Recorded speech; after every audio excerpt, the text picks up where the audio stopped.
Well, even award-winning students can make mistakes. I mean, it's an absolute mess in here now because it's got out of hand. I've got bought things like bikes to try and electrify to make a profit because I didn't have enough money to last until I retired, and I'm apparently had mental illness, but I had a cycling accident and bumped my head, and I think someone's made a mistake because, yeah, I mean, I've managed for 3 years without an injection and I'm not completely mad. Well, that's the thing. Do I sound like I think I'm Dick Turpin, King Arthur, or a Knight of the Round Table? No. That's what I was like after the accident. So they gave me one injection. I went to sleep, and when I woke up, I was fine. But I've been, they tried me on a different injection 7 years ago because I'd stopped taking the medication again because I was convinced that I would either have concussion or brain damage, and I have neither. No, sorry, concussion or brain damage, and not psychosis. I get a bit confused. I mean, yeah, I'm old and it's getting a bit mad around here because I came from the posh end, or the second poshest area of my hometown, and I'm now in a one-bedroom council house. I got 92.5 grand. I've got about 3 grand left because it's just got stupid. I got upset through a phone at the telly, and that broke that, and it's beyond repair. 900 quid. It was a big one, knackered.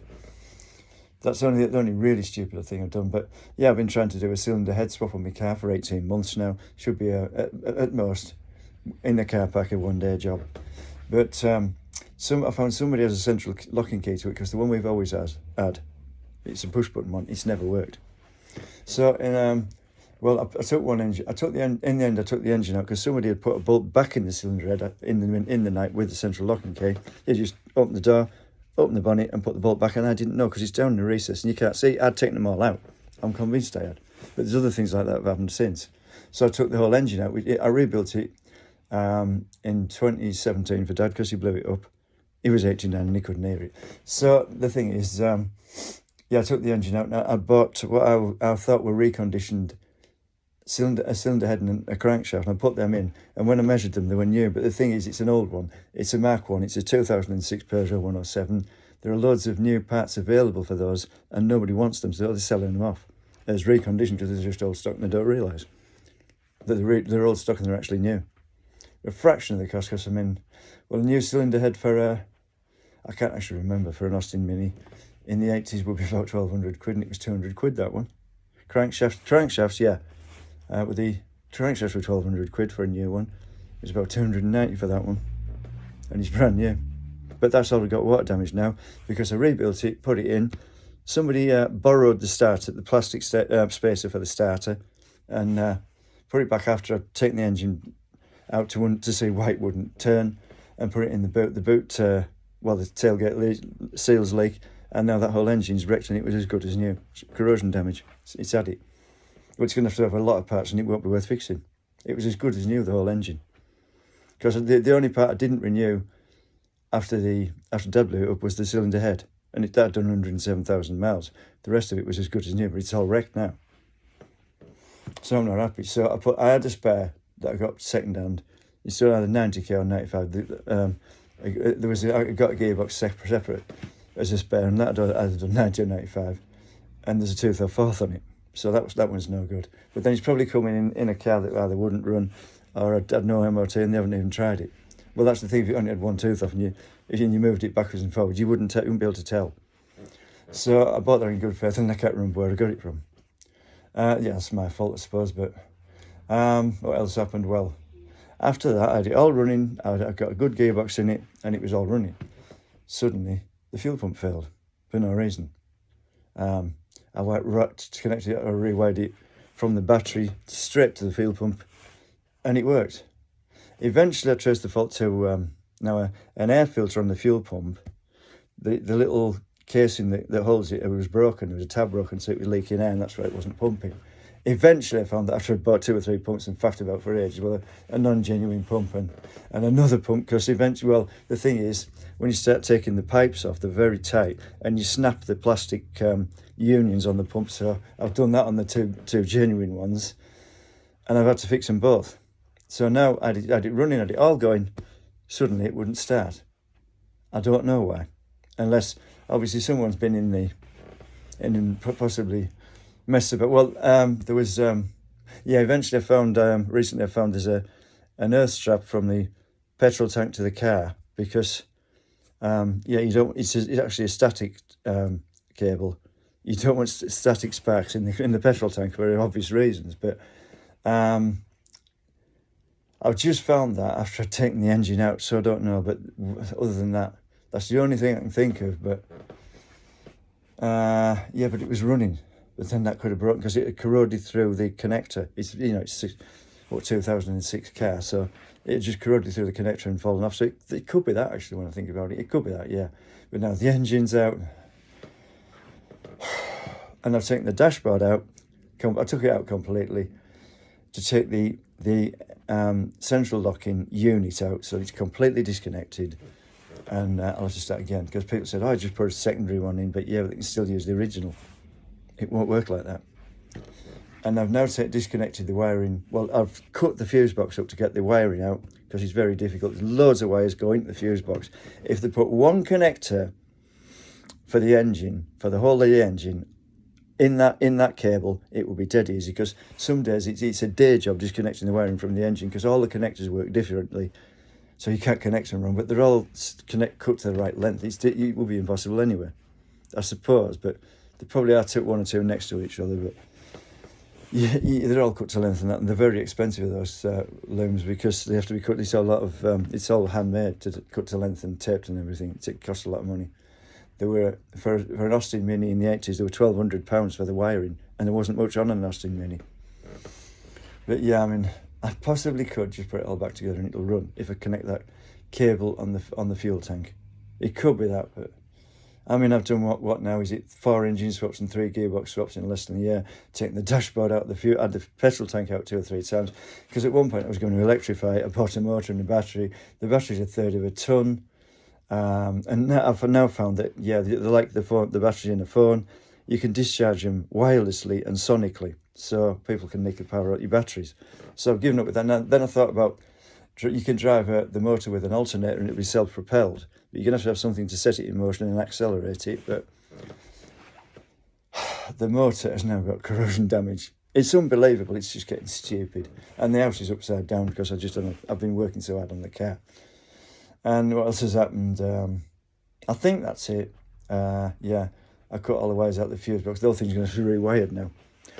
And I've taken the back axle off, because I thought about getting an engine, putting it in the front and rear wheel driving it, or rear wheel, putting a live rear axle on it, because the gearbox and engine are a nightmare to put in on a front wheel drive car anyway.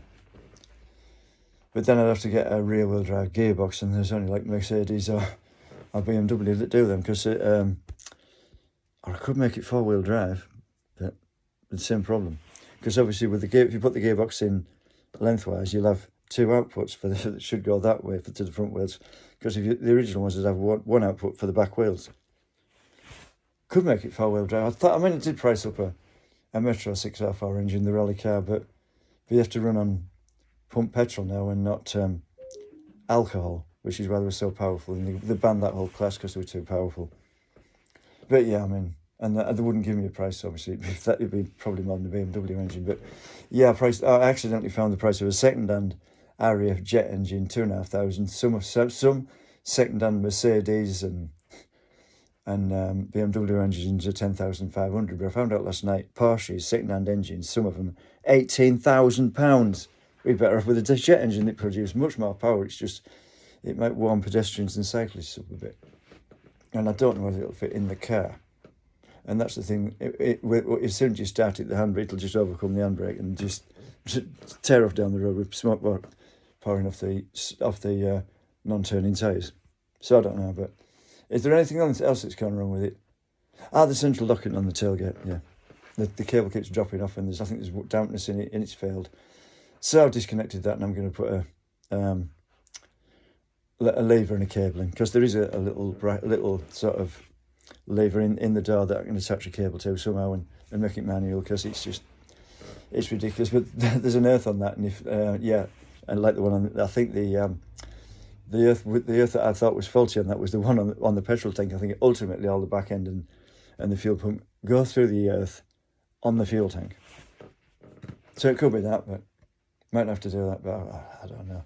I mean, there's loads of work to do. Taking the seats out, because obviously the electric motor had twice the power of the original engine, so it wanted some sports seats. So I've got some, but I've got to put them in, and people have broken in and sold and tails and all sorts. But anyway, yeah, I mean, that's the miserable bit. But I fixed my expensive racing bike the other day. I got the gears working, and then I got a spare gear lever because I thought I'd lost parts out of it. There was a part broken on it.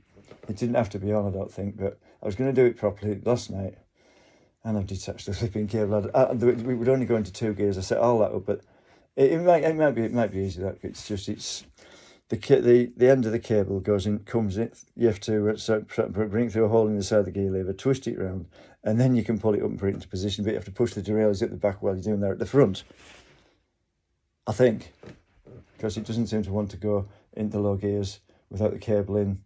No, the high gears without the cable in via the lever, but it does at the back end.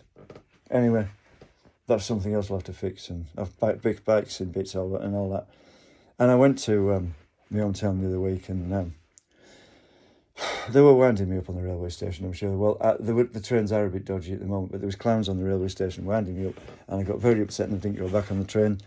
I was sat in my hometown eating food in the park in the dark. I thought, well, Halfords won't be open, but they were. So I went in and had a look at the bikes. I thought, well, I'll cycle on. I'll buy one. And I got an unbelievably cheap racing bike. It's as if they put it there for me, I don't know. Because it was the only one that was available there and then. And they said, yeah, you can have that for cheaper than a cheap Chinese one. I think it was a fake Chinese one that I cut in half because it was so bad.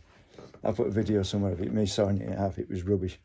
I think that was about the same price as the one I bought in 1992 after I got knocked off the original one. It was about the same price, and it's better. It's alloy and not just mountain bike tubing, because that racing bike was Reynolds 500, which is actually mountain bike tubing. This one's a proper alloy one. And I've done quite a few miles on it, and one of the pedals is loose, but I don't think it's going to fall off. It's just a bit of playing it. I mean, for what it cost, it's brilliant. It got me home. I've had a few rides on it, and it's not much heavier than the expensive bike, and 1/10 of the price.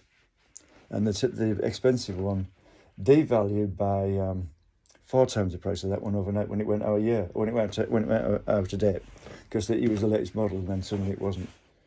Yeah, but compared to if it had been a mountain bike, it would be about 10 times the price I paid for that. But and when I compared it to the one that I replaced it with, that replaced, because that was worn out, it was only devalued after that one's devalued, because the one I had before was the previous year's model, so it was half price. But that one is devalued to the price the other one will be now. So I haven't done so bad, actually. It's a good bike. It's the best one I've ever had. The gears are complicated, but yeah. Now I've finally found out how to set them up for the fan. It just wants the cable reattached and the part point screwing on at the bottom, and it was done. But yeah, I mean, it's been a bit stupid, and I've had a lot of failures in machinery and that, and the heating failed, all sorts. Just a bit mad, but anyway.